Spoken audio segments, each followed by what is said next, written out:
Welcome to my Tamil Recipes channel. Tamil Recipes channel subscribe பண்ணாதவங்க subscribe பண்ணுங்க and மறக்காம bell button click பண்ணுங்க. Okay, இன்னைக்கு என்ன ரெசிபின்னு பாப்போமா? தக்காளி ஊறுகாய்.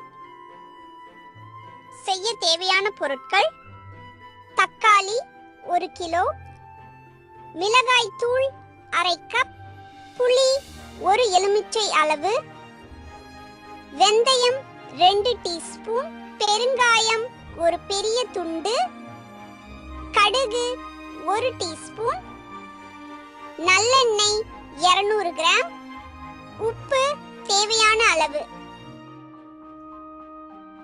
எப்படி செய்யறதுன்னு பாப்போமா?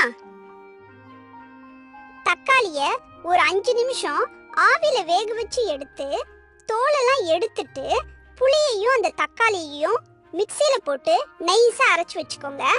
அடுப்புல ஒரு பேனை வச்சு எண்ணெயெல்லாம் ஊத்தாம வெறும் ட்ரை பேன்லயே வெந்தயம் பெருங்காயம் ரெண்டுத்தையும் வறுத்து பவுடர் பண்ணி எடுத்து வச்சுக்கோங்க. திரும்பவும் ஒரு பேனை அடுப்புல வச்சு அதுல எண்ணெய் ஊத்தி எண்ணெய் காஞ்சதும் கடுகு தாளிச்சிட்டு தக்காளியும் புளியும் அரைச்சு வச்சிருக்கோம் இல்லையா, அதை அதுல கொட்டி நல்லா குக் பண்ணுங்க. இது குக் ஆகிக்கிட்டு இருக்கும் போதே உப்பு மிளகாத்தூளையும் அதுல போட்டு நல்லா குக் பண்ணுங்க. நல்லா கெட்டியா வந்ததுக்கு அப்புறம் வெந்தயம் பெருங்காயம் பவுடர் பண்ணி வச்சிருக்கோம் இல்லையா, அதையும் கொட்டி நல்லா மிக்ஸ் பண்ணிட்டு இறக்கிடுங்க. ஊறுகாய் நல்லா ஆறுனதும் பாட்டில்ல போட்டு வச்சுக்கோங்க. இதை டெய்லி வெயில்ல வச்சு எடுத்தா கெடாம இருக்கிறதுக்கு ரொம்ப ஹெல்ப் பண்ணுங்க. இந்த ரெசிபி உங்களுக்கு பிடிச்சிருக்கும்னு நம்புறேன். பாய் சொல்றதுக்கு முன்னாடி நம்ம தோஸ்து உங்களுக்கு ஒரு கிச்சன் டிப் சொல்றதுக்கு தயாரா இருக்கிறாரு. கேக்குறீங்களா? எல்லாருக்கும் வணக்கம்.